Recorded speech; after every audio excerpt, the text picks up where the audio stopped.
Hello student, welcome to your YouTube channel ever classes 15। और आज हम एक न्यू सेशन शुरू करने वाले हैं अपना, जिसमें हम 10th क्लास के ऑब्जेक्टिव क्वेश्चन कराएंगे आपको। और मैथ के इन मैथ के ऑब्जेक्टिव क्वेश्चनों की हेल्प से आप की जो 20 क्वेश्चन आपके बोर्ड के एग्जाम में आने वाले हैं, उनकी बहुत अच्छी तरह से आप तैयारी कर सकते हैं। तो आज हम फर्स्ट चैप्टर के जो ऑब्जेक्टिव क्वेश्चन हो सकते हैं, जो जो क्वेश्चन बन सकते हैं, उन क्वेश्चनों को लेकर चल रहे हैं। और उन्हीं क्वेश्चनों को हम जो बोर्ड एग्जाम के लिए बहुत ही ज़्यादा इंपॉर्टेंट है और बोर्ड एग्जाम में आए हुए क्वेश्चन है, उन्हीं क्वेश्चनों को हम यहाँ पर सोल्व करके आपको दिखाएंगे। और ऑब्जेक्टिव क्वेश्चन की बात है तो बहुत इंपॉर्टेंट होते हैं, क्योंकि आने वाले जो आप एग्जाम दोगे उनमें सब में ऑब्जेक्टिव क्वेश्चन ही आते हैं बहुविकल्प पे। तो उनकी भी आपकी थोड़ी सी तैयारी हो जाती है, किस तरह से हम उनको जल्दी से कर सकते हैं। तो चलो स्टार्ट करते हैं अपनी वीडियो स्टार्ट करने से पहले एक बात थोड़ा सा फिर से कहना चाहते हैं, जो बच्चे स्टूडेंट जो न्यू जुड़े हैं वो थोड़ा सा वीडियो को लाइक किया करे भाई, और थोड़ा सा शेयर किया करे, जो दूसरे बच्चों के पास भी पहुंच जाए। तो एक बार जोर तरह दोबारा से थोड़ा लाइक कर दे और शेयर कर दे किसी को। ठीक है, स्टार्ट करते हैं। देखिए, पहला चैप्टर है हमारा वास्तविक संख्या है, रियल नंबर। और इसमें जो जिस टाइप के क्वेश्चन बन सकते हैं आपके ऑब्जेक्टिव, वे क्वेश्चन हमने ले लिए। पहला क्वेश्चन है, कौन सह अभाज्य संख्याओं का एक युग्म है? इनमें से कौन सा सह अभाज्य संख्याओं का एक युग्म है? तो हम क्वेश्चनों को समझाते चलेंगे आपको साथ साथ, और उनके ऑप्शन के आंसर भी बताते चलेंगे। कौन संख्या सह अभाज्य संख्या? सह अभाज्य संख्या कौन सी होती है? सह अभाज्य सह अभाज्य संख्या वह संख्या होती है, यहाँ पे युग्म बताना, युग्म जो दोनों संख्या सेम नंबर किसी भी सेम डिजिट से डिवाइड ना हो। तो देखिए यहाँ पर पहला ऑप्शन जो है 18-25 है, दूसरा ऑप्शन 5-15 है, 7-21 और 31-93। तो पहला ही ऑप्शन इसका सही है, क्योंकि 18 और 25 को कोई भी नंबर ऐसा नहीं है 1 के अतिरिक्त जो दोनों को डिवाइड कर सके। 5-15 को 5 भी डिवाइड कर सकता है दोनों को, यहाँ 7-21 को 7 दोनों को डिवाइड कर सकता है, 31-93 को 31 दोनों को डिवाइड कर सकता है। लेकिन 18 और 25 को कोई भी ऐसा नंबर नहीं है 1 के अलावा जो दोनों को विभाजित कर सके। तो ये कैसी संख्या है? सह अभाज्य। क्लियर है? तो इसका ऑप्शन पहला हो गया हमारा। दूसरा क्वेश्चन क्या है हमारा? दूसरा क्वेश्चन है, वह बड़ी से बड़ी संख्या क्या है जिसे 70 और 125 को भाग देने पर शेषफल क्रम से 5 और 8 प्राप्त होता है? तो इस टाइप के क्वेश्चन बहुत आते हैं आपके एग्जाम में। देखिए किस तरह से इजी मेथड से करेंगे इसको। क्वेश्चन नंबर 2 को क्या करना है हमें? इसमें सह अभाज्य संख्या बतानी है, नहीं वो बड़ी से बड़ी संख्या। तो जिसमें क्या कह रहा है, बड़ी से बड़ी संख्या क्या है जिसे 70 और 125 को भाग देने पर शेषफल क्रम से 5 और 8 बचता है। जब इस टाइप के क्वेश्चन होते हैं तो उनमें हमेशा जो शेषफल बचता है उसको उन नंबरों में से माइनस कर दीजिए। 70 में से भी 5 माइनस कर दीजिए, और 125 में से जो शेषफल 8 बच रहा है वो भी माइनस कर दीजिए। 70 में से 5 चले गए, 65 बच गया, और 125 में से 5 गए तो हमारा 117 बच जाता है। अब इनके फैक्टर कर लेते हैं। ठीक है, अब इनके फैक्टर करेंगे तो 5 3 जा 13, 13 पंजे 65, और इनके क्या आ जाएंगे 3 × 3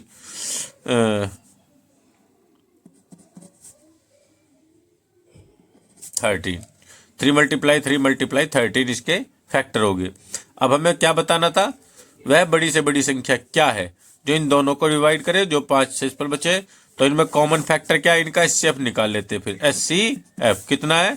13। तो 13 में बड़ी से बड़ी संख्या है जो 70 को और 125 को डिवाइड करेंगे तो 5 और 8 शेषफल बचता है, क्योंकि हमने 5 और 8 पहले ही घटा दिया। तो इसका आंसर कितना हो जाता है? 13। ठीक है स्टूडेंट, समझ में आ गया आपके सभी के। नेक्स्ट क्वेश्चन क्या है भाई हमारा? क्वेश्चन नंबर 3, संख्या 156 के अभाज्य गुणनखंड कीजिए। तो अभाज्य क्या होता है भाई? अभाज्य संख्या वह संख्या होती है जो 1 से और स्वयं से डिवाइड हो जाए, 1 एंड इटसेल्फ डिवाइडेड। तो वह संख्या अभाज्य संख्या कहलाती है जो किससे? 1 से और स्वयं से विभाजित हो जाए। तो भाई 156 के फैक्टर करने हैं तो आप इस तरह से, पहली अभाज्य संख्या कौन है? 1 है, वो 2 है। पहली अभाज्य संख्या 2, 3, 5, 7, 11 ये अभाज्य संख्या होती है। तो सबसे पहले हम 2 से डिवाइड करेंगे इसे, ठीक है। 2 7 जा 14, 2 7 14, 2 8 16, फिर 2 से 6 19, फिर 3 से, क्योंकि अब 2 से डिवाइड नहीं होगा है, तो 3 1 जा 3, 3 3 जा 9, फिर 13 से हो जाएगा 1 आ जाएगा। तो हमारे फैक्टर क्या क्या आ गए यहाँ पर, 2 मल्टीप्लाई 2 मल्टीप्लाई 3 मल्टीप्लाई 13। अब यहाँ से मैच कर लेते हैं, 2 की पावर 2, यहाँ पर ये रहा, ये है 3 और 13, तो बी इसका भी आंसर है। इसका आंसर क्या है भाई, बी। समझ में आ गई बात सभी के, इसका आंसर क्या है, बी है हमारा। अब नेक्स्ट क्वेश्चन पे चलते हैं। नेक्स्ट क्वेश्चन है हमारा 4, यदि 26 और 156 का लेस है 156 है तो में से क्या होगा। देखिए अब एक फॉर्मूला होता है हमारे पास, है ना, कि क्या होता है फॉर्मूला, पहली संख्या गुना दूसरी संख्या बराबर लेस है गुना में से। ये होता है हमारे पास एक formula, first number multiply second number equal to HCF multiply LCM. बहुत इजी क्वेश्चन लिखा है ये। तो इसमें क्या होता है, 26 और 156 का लेस ही 156 है। देखिए तो फर्स्ट नंबर 26 हो गया, सेकंड नंबर 156 हो गया। इस क्वेश्चन के अंदर कोई और क्वेश्चन भी होगा तो इसी फॉर्मूले से हम कर सकते हैं। और लेस यानी एचसीएफ तो हमें निकालना है, और एलसीएम दे दिया इन्होंने 156 में से दे दिया, लेस में से पूछ लिया हमसे और लेस से हमसे दे दिया गया है। तो ये 156 से 156 कट जाएगा और एचसीएफ कितना आ जाएगा 26। वैसे भी दिख रहा था लेकिन हमने फॉर्मूला के थ्रू आपको बता दिया, इसका आंसर 26 है। अदर कुछ भी क्वेश्चन हो सकता है तो उसमें भी यही फॉर्मूला, इस टाइप के क्वेश्चन में यही फॉर्मूला लगता है हमारा, ठीक है। फिफ्थ क्वेश्चन है 15, 18 और 24 का लेस है। 15, 18 और 24 का लेस यदि हमें निकालना है तो सबसे पहले हम इनके फैक्टर कर लेंगे भाई, ठीक है। किस तरह से करेंगे देखिए, 5 का 15 के फैक्टर करते हैं हम अभाज्य गुणनखंड यानी प्राइम फैक्टर, 3 मल्टीप्लाई 5, 3 5 से 15। 18 का हो जाएगा 2 मल्टीप्लाई 3 मल्टीप्लाई 3, और 24 का 2 2 जा 4, 4 2 जा 8, 2 जा 8, 3 जा 24 ही हो गया। अब हम इसमें क्या करते हैं, यदि हमें लेसे निकालना होता है, लेसे यानी एलसीएम, तो हम क्या करते हैं, फर्स्ट नंबर के सारे फैक्टर लिख लेते हैं, सेकंड वाले के इससे कंपेयर करेंगे, जो आ चुके हैं उन्हें नहीं लिखेंगे, जो नहीं आए उन्हें लिख देंगे। जैसे 3 एक बार आ चुका है, 3 ये दूसरा 3 नहीं आया तो उसे भी लिख दिया, 2 फर्स्ट टाइम भी नहीं आया तो उसे भी लिख दिया। अब थर्ड वाले की किस में कंपेयर करते हैं, इससे थर्ड वाले की कंपेयर इससे करेंगे, जो नहीं आए होंगे उन्हें लिखेंगे। 2 फर्स्ट एक टाइम आया है तो इसमें डबल है तो डबल कर देते हैं, 3 टाइम्स है तो 3 टाइम्स कर दो, 3 1 टाइम्स है वो हो गया। अब इनकी सबकी मल्टीप्लाई कर देंगे हम, 3 5 15, 15 3 5 15, 15 3 45 दूनी 90, 90 दूनी 180, 180 दूनी 360। तो यहाँ पर आपका आंसर 360 हो जाएगा, 360। अलग अलग तरीके से हम एलसीएम निकालते हैं। हमने फैक्टर मेथड से निकाला है, अभाज्य गुणनखंड करके क्या करा हमने, सबसे पहले 3 और 5 को लिख लिया, फिर सेकंड नंबर के कंपेयर कर, इससे जो डिजिट आ चुकी थी उन्हें नहीं लिखी, जो नहीं आई थी उन्हें लिख ली। तो यहाँ पर 3 आ चुका था एक, और 2 और 3 नहीं आया था, 2 और 3 लिख दिया।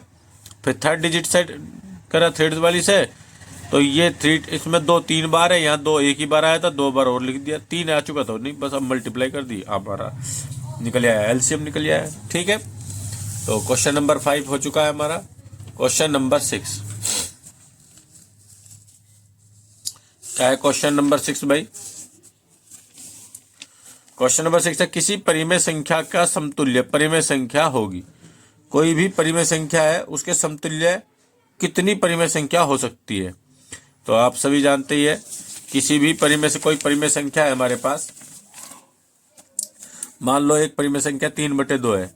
अब इसके समतुल्य हम कितनी परिमेय संख्या बना सकते हैं, बहुत सारी बना सकते हैं। देखिए इसमें 2 से मल्टीप्लाई कर दीजिए, 6/4, 3 3 9/6, 4 3 12/8, ये सब क्या है, इसके समतुल्य है।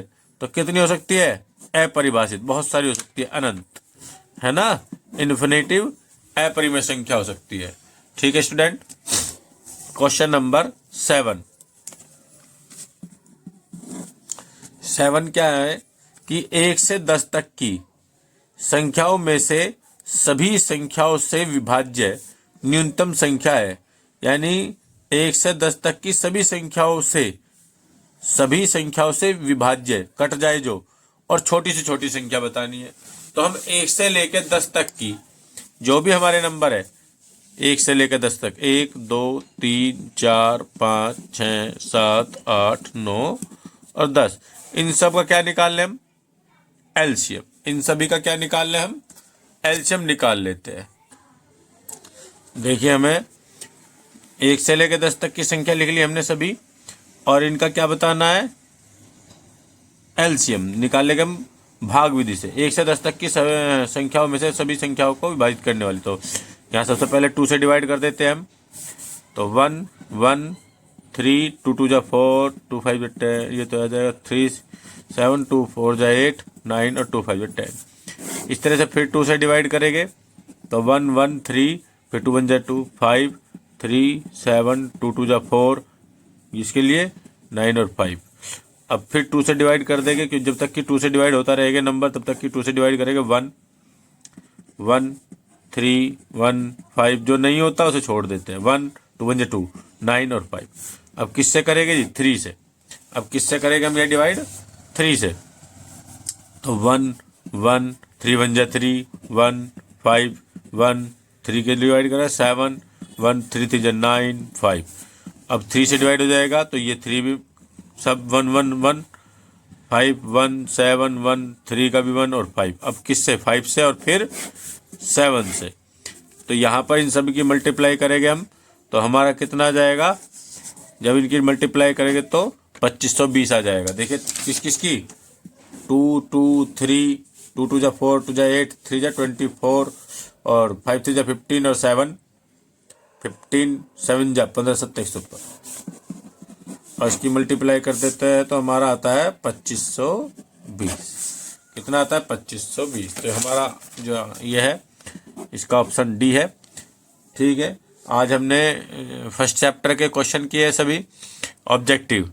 तो इनसे बाहर मुझे नहीं लगता कोई क्वेश्चन हो सकता है। जो भी इंपॉर्टेंट क्वेश्चन थे, हम जो मेन सभी इंपॉर्टेंट क्वेश्चन थे जो एग्जाम में आ चुके हैं, हमने उन सभी क्वेश्चन को ले लिया है और उन्हीं के ऊपर ये आपके लिए एक वीडियो बनाई है।